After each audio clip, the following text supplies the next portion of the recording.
Shalom saudara sekalian, saya percaya kita semua adalah orang-orang yang diberkati oleh Tuhan. Oleh karena itu mari kita ucapkan syukur kepada Dia dengan nyanyian, dengan puji-pujian bagi Tuhan kita. Sebab Dia adalah Allah yang bertahta dari dulu, sekarang dan sampai selama-lamanya.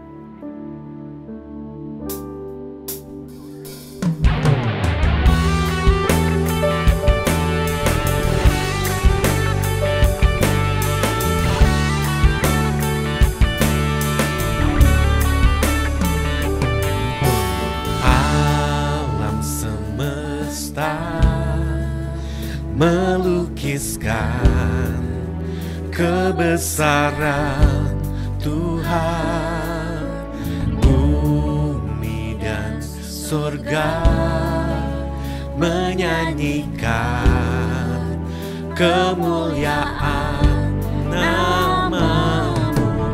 Hosana,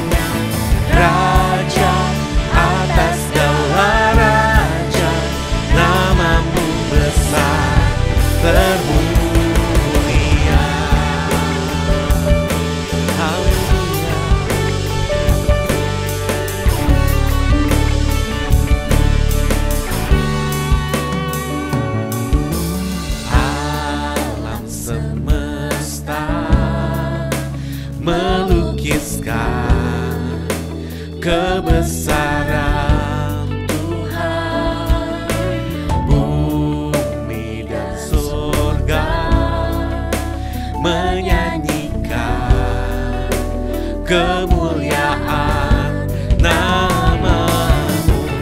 Hosana, Hosana.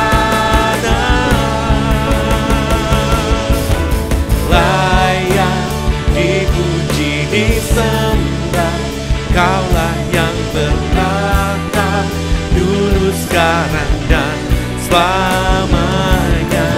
Raja atas segala raja, nama-Mu besar termulia.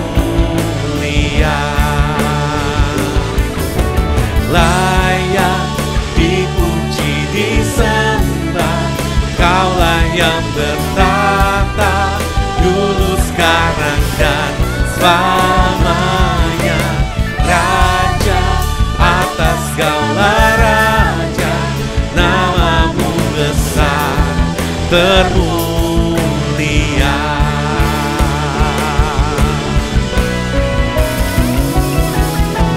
Layak dipuji disembah, Kaulah yang bertahta dulu, sekarang dan selamanya.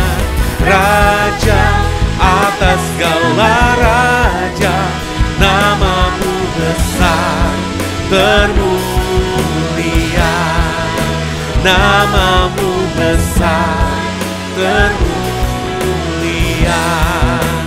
Nama-Mu besar termulia. Haleluya, segala kemuliaan hanya bagi nama-Mu Tuhan. Mari kita memuji Tuhan, mari kita tinggikan namanya, sebab Dia Allah yang luar biasa dan Dia Allah yang sangat baik bagi kita. Haleluya.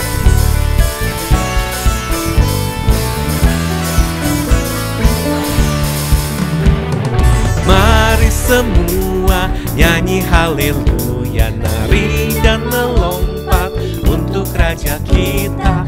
Besar mulia Dia, Yesus Tuhan, penebus pembebas kita.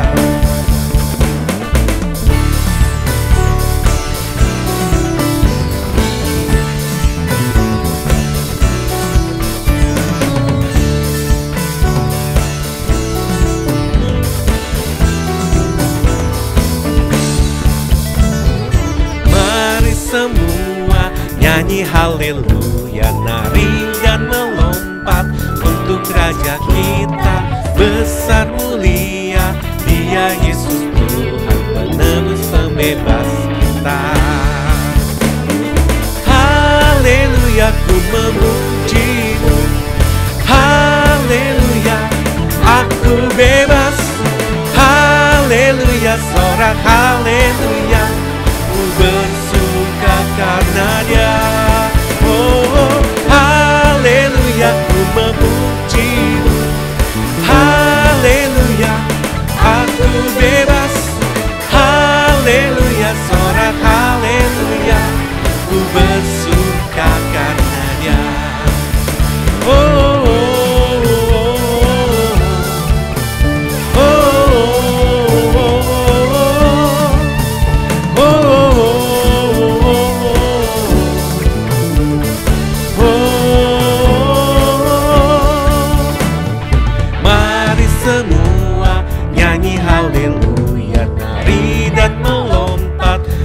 Raja kita. Besar mulia Dia Yesus Tuhan, penebus pembebas kita. Dari utara sampai ke selatan, biarlah nama Tuhan dimuliakan. Biarlah semua yang bernafas memuji-muji namanya. Karena besar kasih setia-Mu Tuhan, karena anugerah-Mu ku diselamatkan. Yesus, ku bersyukur dan ku bersuka dari selamanya sampai selamanya. Haleluya, ku memuji-Mu.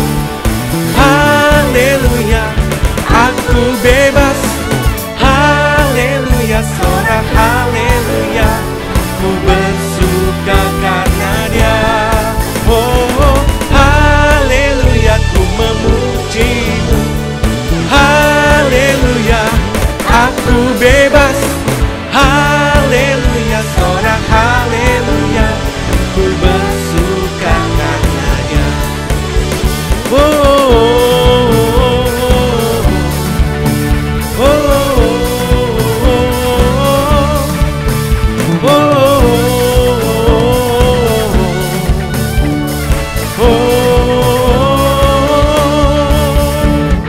Mari semua nyanyi haleluya, nari dan melompat untuk Raja kita. Besar mulia Dia Yesus Tuhan, penebus pembebas, penebus pembebas, penebus pembebas kita. Haleluya. Engkaulah Tuhan kami, Engkaulah Raja kami, dan kami yang ada di tempat ini hendak meninggikan dan memuji nama-Mu Tuhan. Haleluya.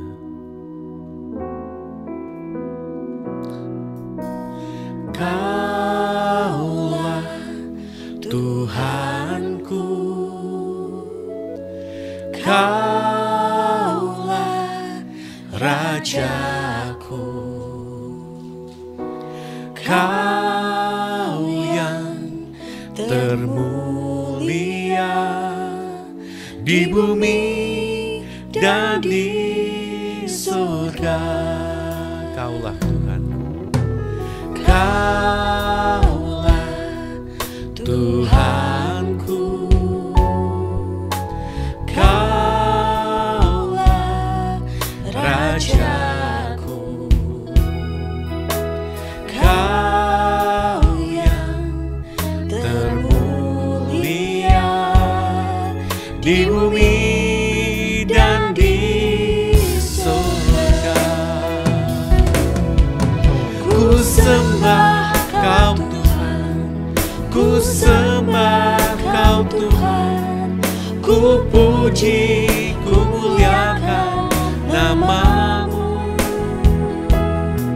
Ku sembah Kau Tuhan, ku sembah Kau Tuhan, ku puji, ku muliakan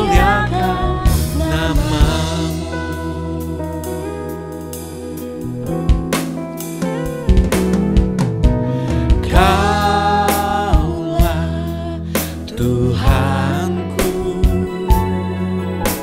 Kaulah Rajaku, Kau yang termulia di bumi dan di surga.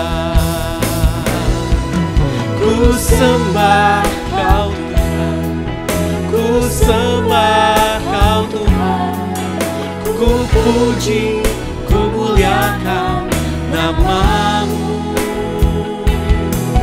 Ku sembah Kau Tuhan, ku sembah Kau Tuhan, ku puji, ku muliakan nama-Mu. Ku sembah Kau Tuhan, ku sembah Kau Tuhan, ku puji, ku muliakan nama-Mu. Ku sembah Kau Tuhan, ku sembah Kau Tuhan, ku puji, ku muliakan nama-Mu. Ku puji, ku muliakan nama-Mu. Ku puji, ku muliakan nama-Mu. Mari kita sembah Dia. Ku sembah Kau Tuhan, haleluya, haleluya. Ku tinggikan Engkau, haleluya. Yesus, ku bersyukur buat kasih-Mu, ku bersyukur buat rahmat-Mu. Haleluya, haleluya. Kami sembah Kau Tuhan, kami sembah Kau Tuhan, kami puji Engkau. Haleluya. Kami memeninggikan Engkau, kami agungkan Tuhan. Haleluya. Ku angkat hatiku, ku pandang kekudusan-Mu. Saat ku sembah, ku puji-Mu, ku rasakan kehadiran-Mu Tuhan. Ku angkat hatiku, ku pandang kekudusan-Mu. Saat ku sembah, ku puji-Mu, ku rasakan kehadiran-Mu Tuhan. Ku angkat hatiku, ku pandang kekudusan-Mu. Saat ku sembah, ku puji-Mu, ku rasakan kehadiran-Mu Tuhan. Saat ku sembah, ku puji-Mu, ku rasakan kehadiran-Mu Tuhan.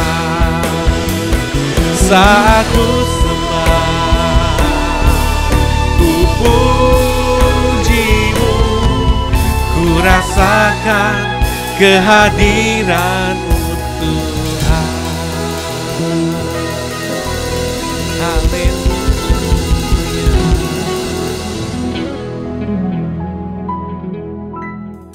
Shalom jemaat yang dikasihi Tuhan, senang sekali saya Pendeta Rubin Adi Abraham bisa melayani Anda dalam ibadah ini.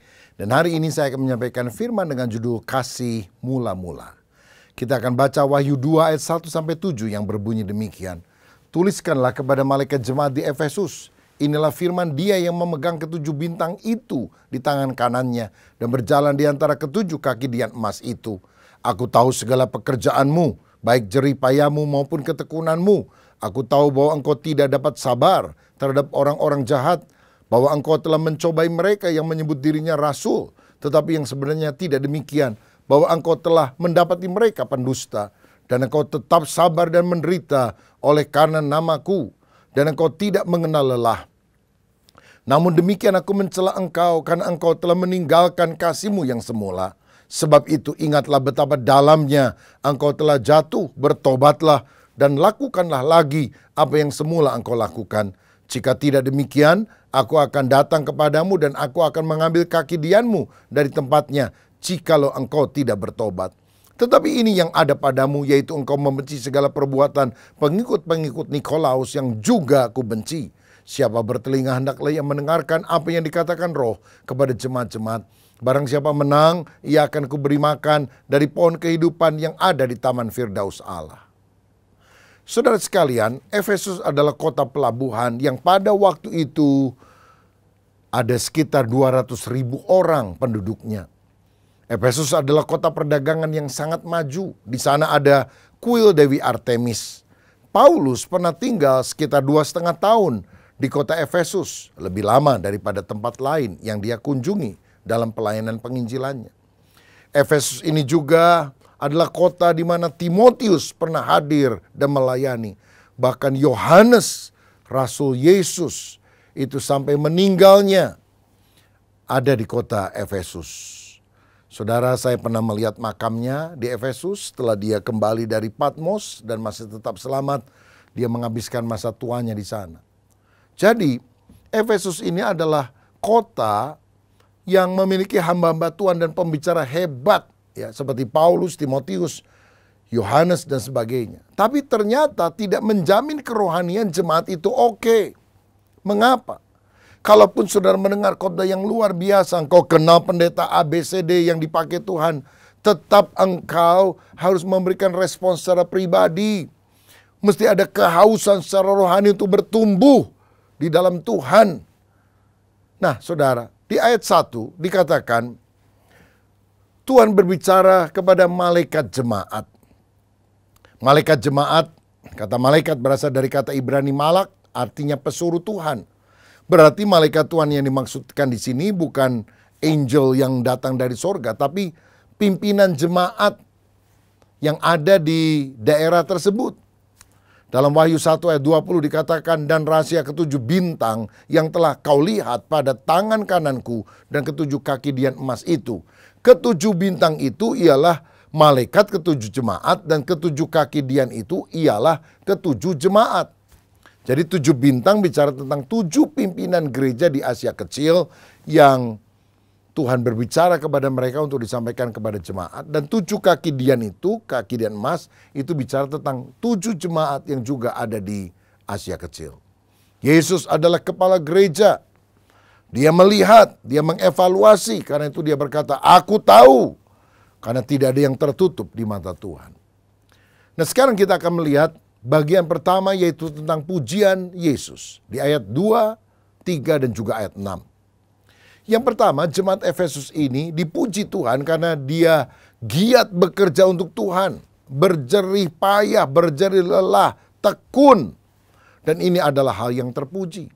Roma 12 ayat 11 berkata, janganlah hendaknya kerajinanmu kendor, biarlah rohmu menyala-nyala, layanilah Tuhan. 1 Korintus 15 ayat 58. Karena itu saudaraku berdirilah teguh, jangan goyah, giatlah selalu dalam pekerjaan Tuhan. Karena kamu tahu bahwa dalam persekutuan dengan Tuhan, jerih payahmu tidak sia-sia.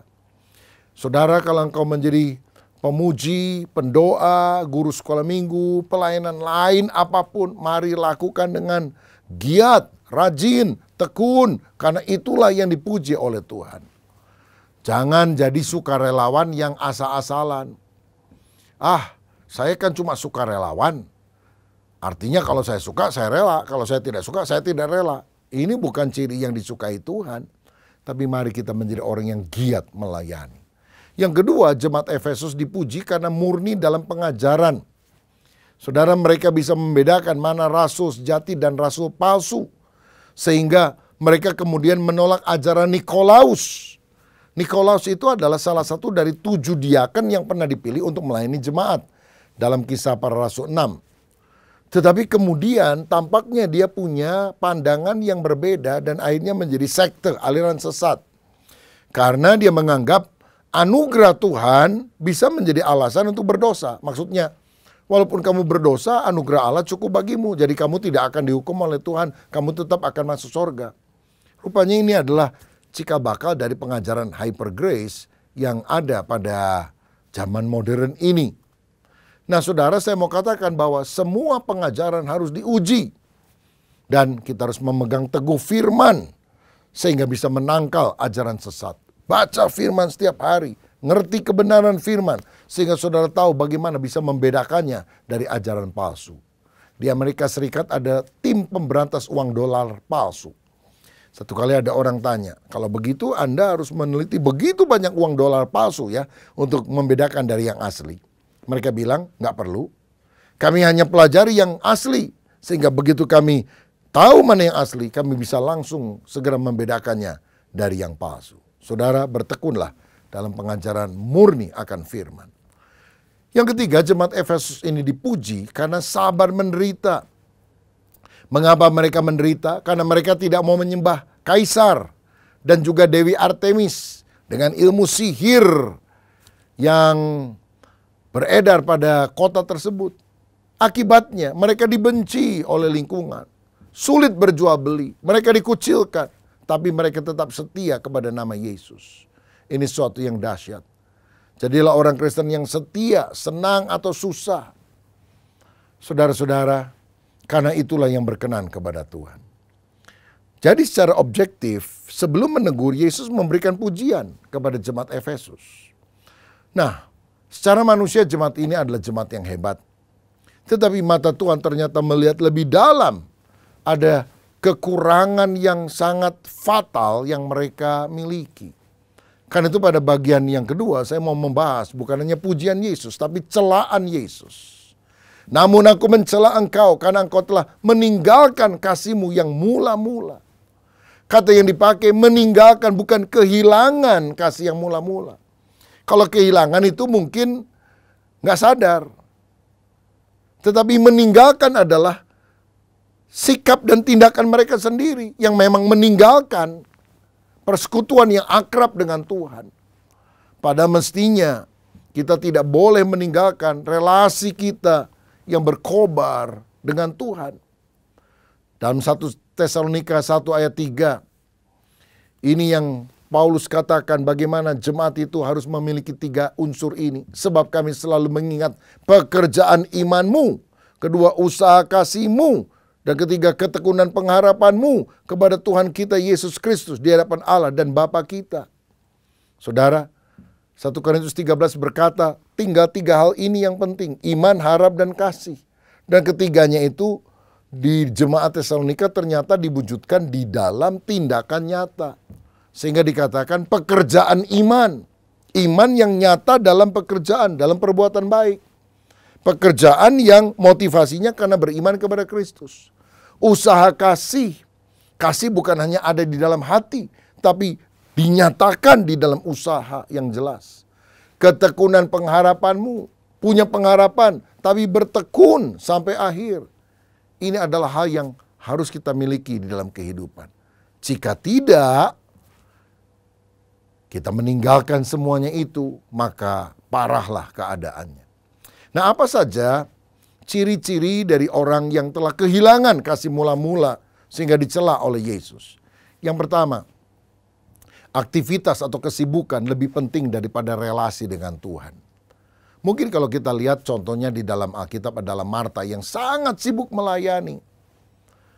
Padahal Maria duduk di bawah kaki Yesus dan menerima kebenaran firman sehingga hatinya berkobar-kobar karena cinta. Saudara-saudara, kalau kita ini relasinya dengan Tuhan mulai renggang, maka kita malas doa, malas menggali firman. Karena pelayanan aktivitas mungkin telah mengambil tempat Kristus sendiri. Aktivitas kesibukan lebih daripada persekutuan dengan Kristus. Padahal kita harus seperti Maria juga yang duduk diam, bersekutu dengan Tuhan. Saya pernah membaca kisah tentang seorang dokter di Afrika Selatan yang bernama Christian Barnard. Dia adalah dokter yang kemudian menjadi terkenal karena berhasil menjadi dokter yang pertama kali sukses melakukan operasi cangkok jantung. Namanya populer, kaya raya, ternama. Tapi setelah dia ternama, istrinya minta cerai. Sampai wartawan tanya, heran ketika suami kamu belum terkenal, kamu setia, nggak mau cerai. Kenapa sekarang kamu minta cerai? Dia bilang, istrinya Christian Barnard itu bukan saya. Istrinya Christian Barnard sekarang adalah pekerjaannya. Pekerjaannya lebih utama daripada aku. Nah saudara-saudara, relasi itu retak. Karena apa? Tidak lagi ada hubungan komunikasi yang baik satu dengan yang lain. Jangan sampai persekutuan kita dengan Tuhan renggang akibat terlalu banyak keaktifan, kesibukan, dan kita lupa bersekutu dengan Dia. Saya teringat satu kali ada seorang bapak yang sudah agak tua, punya anak gadis, ibu mereka atau istri daripada bapak ini sudah meninggal. Mereka tinggal di pinggir kota dan anaknya kerja di kota. Lalu kalau sore anaknya pulang dari tempat pekerjaan, makan bersama dengan papanya, cerita-cerita pengalaman hari itu, dan akhirnya mereka masuk ke kamar masing-masing dan beristirahat. Begitu yang mereka lakukan setiap hari. Sampai satu kali, si anak ini pulang dari kantor, dia bilang, sorry Pak ya, saya hari ini nggak bisa nemenin Papa makan sendiri aja. Saya di kamar saja, saya sudah makan tadi waktu mau pulang dari kantor. Papanya makan sendirian, anaknya menutup pintu dan tidak mau diganggu. Ternyata itu terjadi bukannya satu hari tapi beberapa minggu, saudara. Sehingga hati bapaknya menjadi sedih kenapa hal itu terjadi. Sampai satu pagi setelah kira-kira 1 bulan peristiwa itu terjadi. Pagi hari anak gadis ini mengetuk pintu kamar papanya dan waktu papanya buka, anaknya nyanyi, happy birthday to you. Rupanya papanya ulang tahun. Papa selamat ulang tahun. Dia peluk, dia cium papanya. Dan dia bilang, Papa, saya mau kasih hadiah buat Papa. Ini handmade buatan tangan saya. Maaf ya, hampir sebulan ini saya nggak sempat ngobrol apa-apa dengan Papa. Karena saya sedang mempersiapkan hadiah yang sangat istimewa. Begitu dibuka, saudara, sebuah sulaman yang dibuat oleh anaknya tentang sebuah rumah kecil di pinggiran kota dengan pemandangan yang bagus dan 2 orang, bapak dan anak sedang duduk ngobrol di teras rumah. Dia bilang, ini hadiah buat Papa. Papa senang. Papanya menganggukkan kepala, dia bilang, terima kasih nak buat hadiah ini. Tapi kalau Papa boleh pesan kepada kamu, jangan pernah lakukan lagi ini kepada Papa. Papa lebih suka ngobrol dengan kamu daripada kamu masuk ke kamar dan menyediakan hadiah yang kelihatannya bagus. Hadiahnya memang bagus. Tapi relasi persekutuan, ngobrol, komunikasi dengan Papa lebih penting dari segalanya. Saudara, itulah yang harus selalu kita ingat. Tuhan juga merindukan persekutuan antara kita anaknya dengan Dia. Nah yang kedua, mengapa jemaat Efesus ini dicela oleh Yesus? Karena perdebatan doktrin itu tampaknya lebih penting dari kasih dan menawarkan anugerah Allah. Saudara, jemaat ini adalah jemaat yang senang menentang guru-guru palsu, ajaran-ajaran sesat. Tetapi karena mereka kelihatannya begitu giat menentang hal-hal yang tampaknya salah, itu memahitkan roh mereka dan mengakibatkan kesombongan rohani. Sehingga mereka merasa dirinya lebih hebat daripada yang lain. Kasih kudus kepada Yesus dan umatnya tanpa terasa kehilangan gairahnya. Saudara, kita harus waspada hal ini. Seringkali yang kuat dalam doktrin dan berani atau tegas, biasanya rawan dalam persoalan kasih dan menjadi orang yang suka menghakimi. Tapi sebaliknya, orang yang penuh kasih, sabar, biasanya kompromistis, kurang tegas, pelin-pelan, karena ingin menyenangkan semua orang. Betapa kita harus menjaga hati kita tetap penuh kasih, ada kobaran cinta, walaupun kita tetap tegas dalam kebenaran. Kebenaran yang dinyatakan di dalam kasih. Kalau tidak, roh kita akan padam. Yang ketiga, apa ciri yang lain daripada orang yang meninggalkan kasih yang mula-mula? Mulai mencintai hal duniawi, mengejar materi dan kenyamanan lebih daripada mencari hadirat Tuhan. Perkara rohani tidak lagi menjadi tujuan utama. Ini dialami oleh Demas, seorang murid Paulus yang menyertai Paulus sepanjang perjalanan, tapi kemudian meninggalkan Paulus dan tidak pernah muncul kembali karena Demas telah mencintai dunia, telah meninggalkan aku dan pelayanannya. Karena itu dalam 1 Yohanes 2 ayat 15 firman berkata, janganlah kamu mengasihi dunia dan apa yang ada di dalamnya. Jikalau orang mengasihi dunia dan apa yang ada di dalamnya, maka kasih akan Bapa tidak ada di dalam orang itu. Saudara, perhatikan bagaimana daya tarik dunia itu begitu luar biasa. Ingin menarik kita kepadanya. Kobarkan cinta kepada Bapa supaya kita tidak kehilangan kasih mula-mula. Dan apa ciri lain dari orang yang meninggalkan kasih mula-mula? Kembalinya dosa lama yang semula sudah ditinggalkan. Berjinak-jinak lagi dengan dosa. Kompromi. Dulu kita dengan tegas bilang, enggak, ini dosa. Sekarang, oh enggak apa-apa deh. Ya sesekali, oke. Orang lain juga melakukan hal itu. Itu disebabkan karena kobaran cinta kita kepada Tuhan. Api yang kudus itu sudah mulai luntur dalam hidup kita. Bagian ketiga, saya melihat di sini ada perintah Yesus. Apa saja yang dia perintahkan? Ingatlah, Tuhan bilang demikian pada ayat tadi. Ingatlah saat manis engkau dengan Yesus. Ingatlah cinta pertama yang kita miliki, bergelora, on fire dengan Yesus. Ketika anak yang hilang itu sudah jauh dari rumah Bapa. Apa yang membuat dia balik? Karena dia ingat di rumah Bapakku kondisinya lebih baik dari kondisi aku sekarang. Dan dia kembali kepada Bapa. Kalau pasangan suami istri bertengkar, saya seringkali suka menganjurkan, coba ingat-ingat kembali sweet memories yang pernah engkau alami dulu. Bagaimana engkau memadu kasih, pengalaman-pengalaman indah. Jangan hanya hitung-hitung masalah atau kekurangan dari pasanganmu. Hitung dan perhatikan sweet memories, kenangan manis. Karena begitu kita mengingat lagi pada waktu pertama kali kita jatuh cinta, kobaran api itu akan mulai ada di dalam dada. Kedua, setelah Tuhan berkata, ingatlah. Dia kemudian bilang, bertobatlah. Jika tidak, kaki Dian ini akan diambil. Menurut ayat 5b. Artinya apa? Tidak bisa jadi terang. Karena kaki Dian itu kan seperti pelita yang kemudian di atasnya ditaruh seperti lilin atau tempat api. Sehingga api itu bisa menerangi sekitarnya. Kalau kita tidak bertobat, dulu kita dipakai menjadi alat Tuhan menjadi terang. Sekarang hidup kita penuh dengan kegelapan. Tidak bisa menjadi terang. Bertobatlah segera. Jangan tunggu sampai hancur. Jangan bilang, percumalah. Saya terusin aja hidup dalam dosa. Saudaraku, berbaliklah kepada Kristus. Lihat jemaat Efesus. Karena tidak mau bertobat. Sekarang cuma reruntuhan yang ada di sana. Hampir tidak ada orang Kristen di situ, saudara. Karena mereka tidak mau sungguh-sungguh bertobat. Apakah api Tuhan itu masih berkobar dalam kehidupan kita? Sehingga kita bisa dipakai menjadi alat terang Tuhan.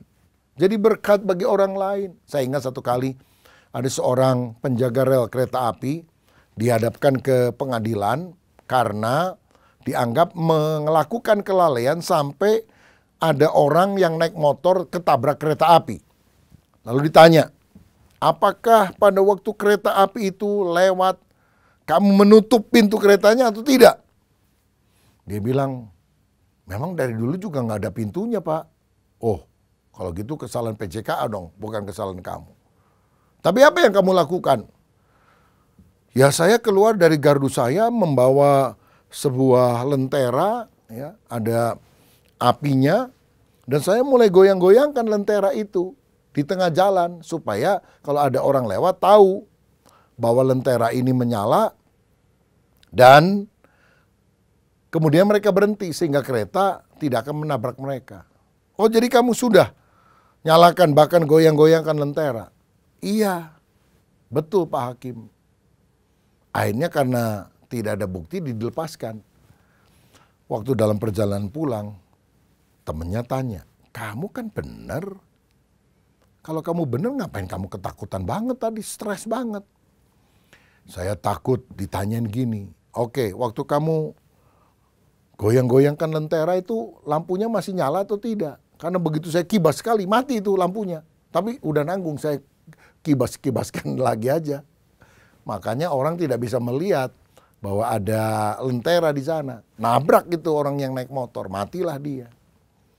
Bagaimana dengan hidup kita? Apakah kita masih melayani tapi api itu sudah tidak berkobar lagi? Kita tidak bisa menjadi terang bagi banyak orang. Kelihatannya masih berkibar-kibar. Oh, masih melayani, masih melakukan aktivitas. Tapi api itu sudah padam. Sehingga kita tidak dipakai menjadi alat Tuhan. Mari kita bertobat kembali dan datang pada kasih yang mula-mula. Ingatlah, bertobatlah. Dan yang ketiga perintah Tuhan, lakukan lagi. Artinya perbaharui kasih yang dulu kamu pernah lakukan, lalu kemudian kamu tinggalkan, lakukan lagi. Lakukan lagi penyembahan yang lebih sungguh. Miliki lagi hati yang berkobar. Miliki lagi ketaatan karena kasih kepada Kristus. Lakukanlah lagi. Mari kita memperbaharui kasih kita kepada Kristus. Kristus harus di tempat pertama lebih daripada yang lain. Dan saya tahu bahwa kasih sejati itu bukan hanya perasaan di dalam hati, tapi mesti ada tindakan nyata dalam kehidupan kita. Sehingga kita falling in love with Jesus. On fire dengan kuasa Roh Kudus. Sebab jika demikian, kita akan sungguh-sungguh menjadi orang yang mengasihi Tuhan dengan segenap hati. Ibadat tanpa kasih adalah kewajiban yang membosankan yang keluar dari cinta kepada Allah.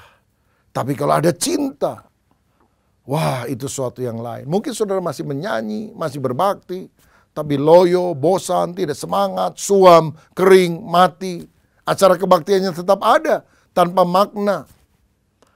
Ayo saudaraku kembali pada kasih yang mula-mula. Hanya kasih ini yang dapat menyelamatkan kita. Karena gairah bersekutu di dalam doa, dalam firman, dalam ketaatan itu akan muncul kembali.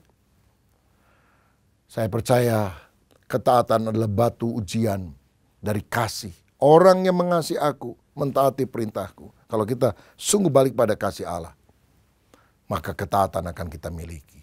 Dan yang terakhir ada janji Yesus di ayat 7b. Barang siapa menang, dia akan mendapatkan pohon kehidupan. Artinya apa? Ada sukacita hidup kekal di dalam sorga bersama dengan Yesus. Karena Yesus sendiri adalah pohon kehidupan itu. Hari ini adakah di antara saudara setelah mendengar firman berkata, ya aku masih Kristen, aku masih dengar khotbah, kebaktian, online atau onsite. Tapi aku sudah lemes, gak berkobar-kobar, gak menyala-nyala lagi bagi Tuhan. Tuhan bilang, sadarilah betapa dalamnya engkau telah jatuh. Kembali kepada Tuhan saudaraku. Biar hatimu on fire, berkobar dengan cinta. Kalau ada dosa yang menutupi hidup kita, biar kita minta Tuhan menyingkirkan, mencabut dalam nama Yesus. Sehingga kita kembali bersekutu, akrab, intim dengan Tuhan sampai selamanya. Tuhan Yesus memberkati, mari kita berdoa. Bapa, terima kasih buat kebenaran firman-Mu. Kami tidak mau seperti jemaat Efesus yang pernah dibangun hebat oleh Paulus. Ada hamba Tuhan luar biasa seperti Timotius, Yohanes dan yang lain. Tapi karena meninggalkan kasih yang mula-mula, akibatnya sekarang menjadi reruntuhan.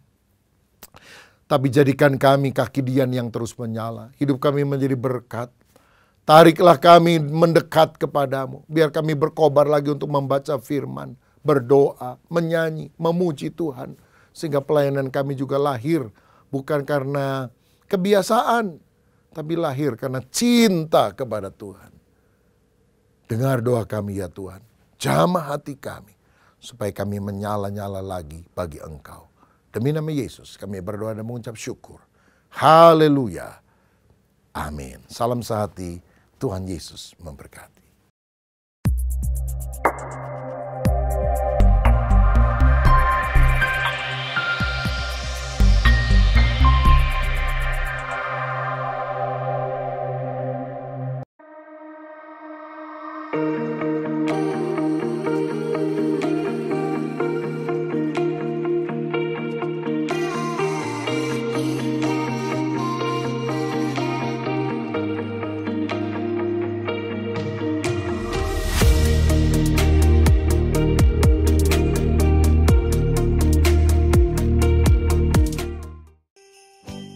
Shalom Jemaat Tuhan, berikut informasi kegiatan Natal gereja kita di bulan Desember.